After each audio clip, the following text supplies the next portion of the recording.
Hello, everyone. Before I begin, I just really want to say thank you for all the comments of support regarding my father's situation. He spent literally the entire weekend in the ICU, and he's a lot better now. The doctors can't explain why he's recovering at the pace that he's recovering.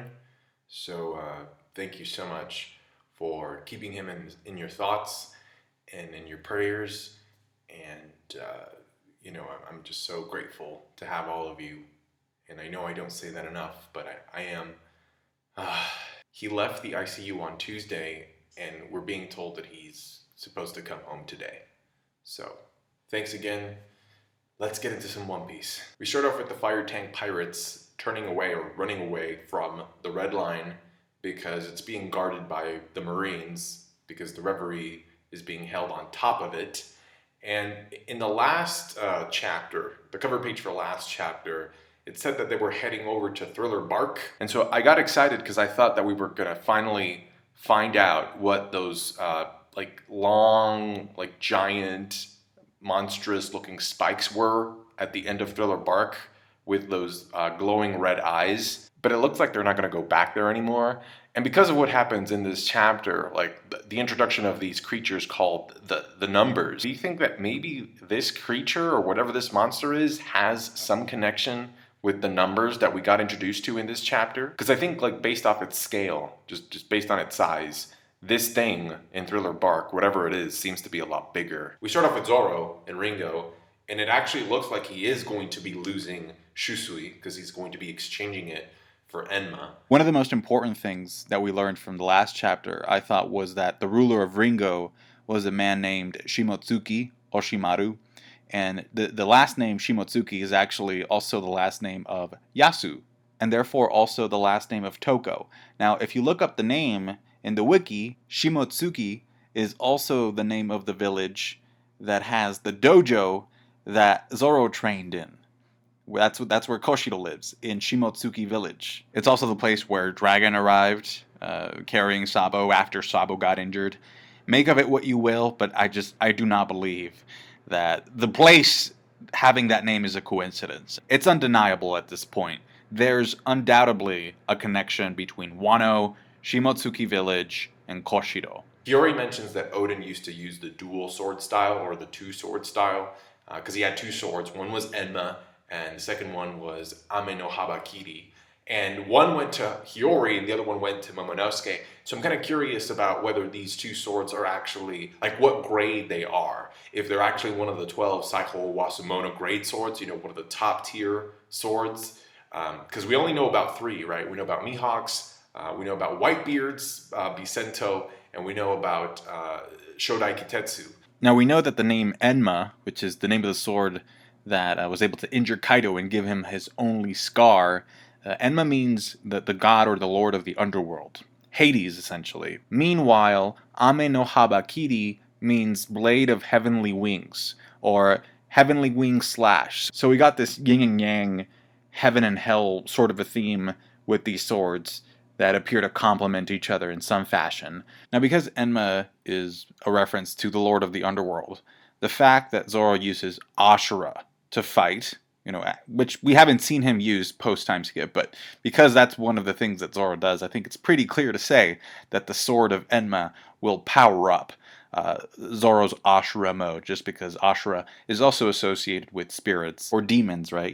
The demon Ashura type entity from Hinduism. So I think Enma and Ashura, just reference-wise, fit perfectly together. They have the same theme, and I can't wait to see how they work or how they complement each other power-wise. I know that Ame no Habakiri has another translation as well, which is the Serpent Slayer sword, which was used by Susanoo to slay Yamata no Orochi, or Orochi. So I'm kind of curious, which translation is the most accurate one. I guess we'll have to wait for the official translation. But I personally just liked, the blade of heavenly wings, or the heavenly winged blade, a lot more than just the Snake Slayer. So again, Zoro does take Hiyori up on her offer, and he says that he will be exchanging Shusui for Enma, but that he requests to be allowed to visit Ryuma's grave at least once after everything is said and done. Now, because he is going to be losing Shusui, The only other sword that Zoro could trade in for an upgrade or for a new sword would be the Sandai Kitetsu. Because the Wado Ichimonji is a non-negotiable. He can't exchange that sword because that sword is the sword of the promise that he made to Kuina about becoming the world's greatest swordsman. So if he's going to be exchanging another blade in this arc, it has to be the Sandai Kitetsu. And in my opinion, it would follow that he would exchange it for the Nidai Kitetsu. Plus, because of the connection that I mentioned in the beginning of the video, it would make sense for Wado Ichimonji to have a history that we don't know about and perhaps even be of a higher grade that we don't know about yet. And again, this is supported by the fact that the village where Kuina lived and where Koshiro lives is called Shimotsuki Village, which now has a connection with Wano. So I wouldn't be surprised if Wado Ichimonji was actually forged in Wano, and it actually turns out to be of a higher grade than we initially gave it credit for. We go to the Flower Capital and we find that Law has defeated Hawkins off screen. Not only that, but Hawkins reveals that Apu had always been working for Kaido. So I'm kind of curious about whether Apu actually decided on the meeting place for Kid and Hawkins to come in so that Kaido could get the drop on them. Like, I wonder if Apu had a conversation with them going along the lines of something like, "Oh, sure, you want to get together to discuss the terms of our alliance? Sure.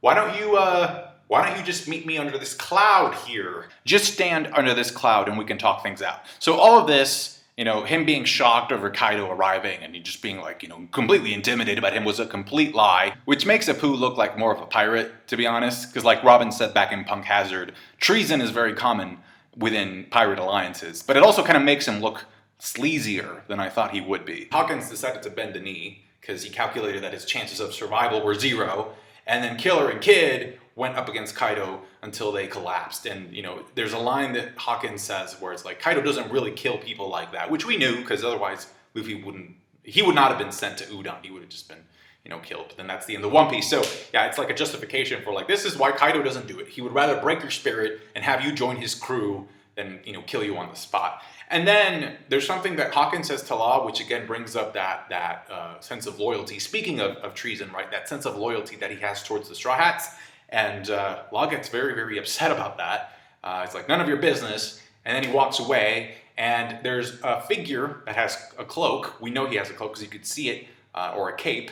And I'm pretty sure that character is Drake, because Drake also wears a cape like that. There was some speculation about Law switching Sanji into Drake's body, but in this chapter, we get to see Sanji, and he's acting like normal Sanji, so I don't think that that's what the switch was, or who it was to. So yeah, pretty sure that's Drake. Law walks away having defeated Hawkins. And then I think we also get an answer as to why Killer actually ended up eating that Smile Devil Fruit. It's because the crew members are told that if they do what they are told, they'll think about releasing their captain. So I'm pretty sure that's what happened. Like, Killer was told, hey, if you eat this thing, we'll think about releasing your captain. So that's what ended up happening. So even though it's Hawkins who Law defeats, it's actually Drake who lets Law walk away. So I'm very curious as to why he allowed that to happen. We get some brief moments all over Wano because everybody's getting ready, and we get that one-day countdown by Page, and Luffy is still training, or at least it looks like he's still trying to master Rio, and he's training up by hitting a steel plate or a steel sheet. Meanwhile, Usopp and Frankie, along with some carpenters, are working on the ships to get them ready to sail over to Onigashima Island.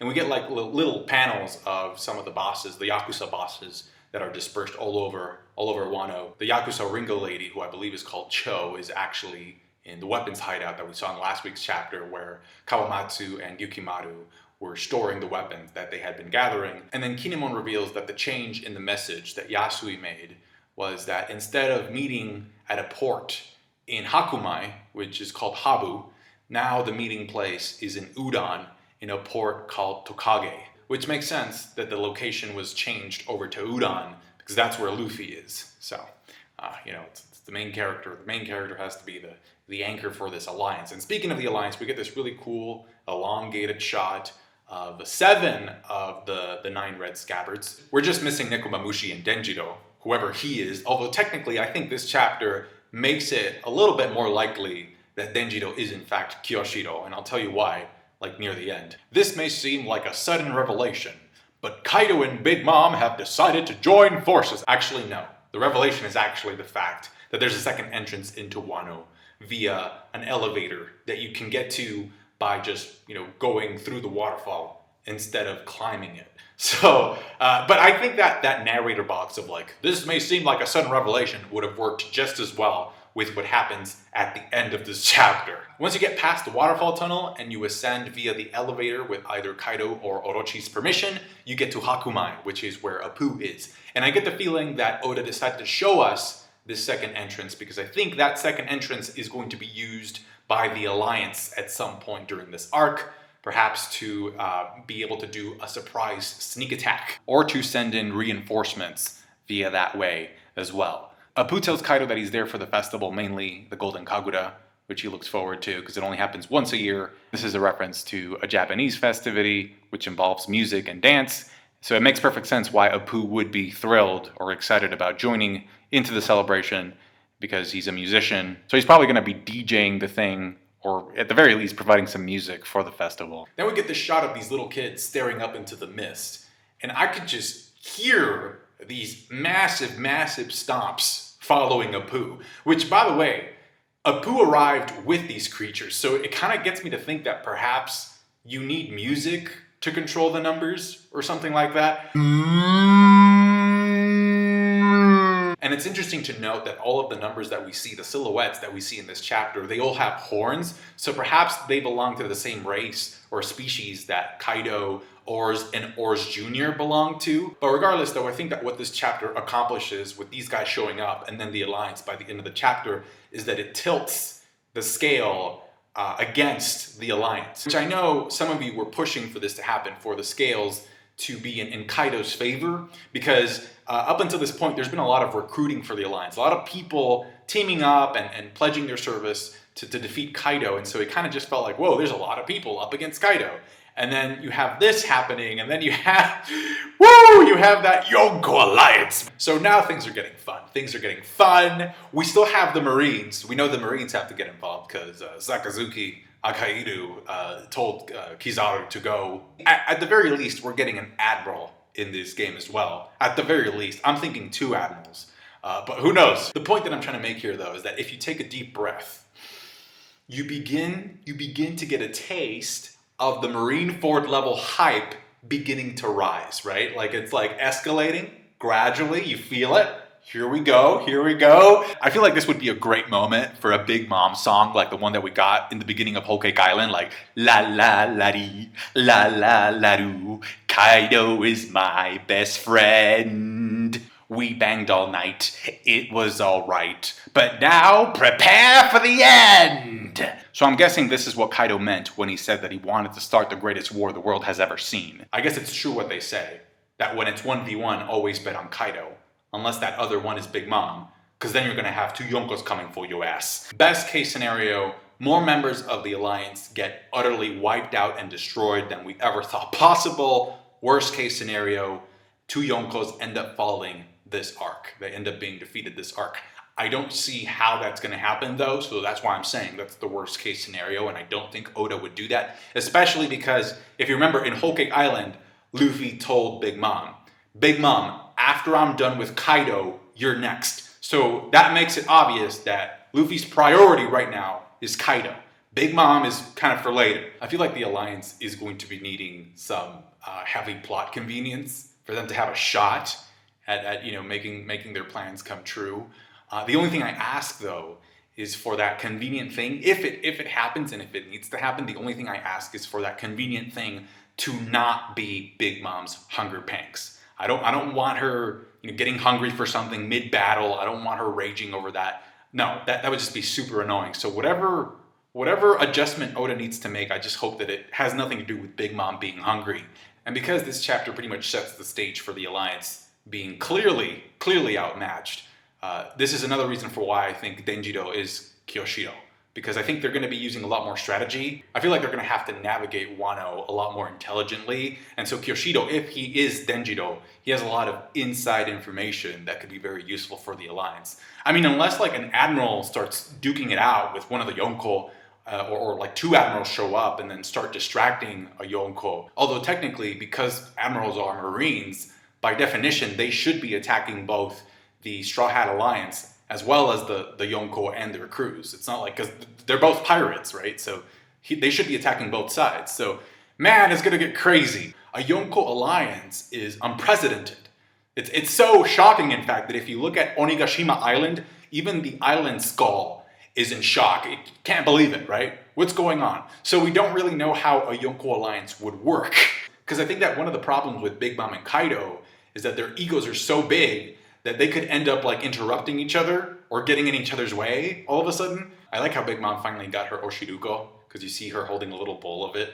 Totland! That's gonna do it for me, guys. Thank you so much for watching. Overall, I thought the chapter was phenomenal. I think that because of this alliance, this automatically sort of prolongs the arc. Like, it's automatically gonna stretch it out more, which is great because I like Wano anyway. So yeah, just more fun. Great stuff. Completely unexpected. Did not expect this at all. And finally, I just want to end this video with a send-off to orojackson.com, which is a website, One Piece dedicated website that is shutting down this month. I would lurk on it occasionally, primarily when I wanted to find out what people were saying about the Zoro versus Sanji debate, this ongoing debate.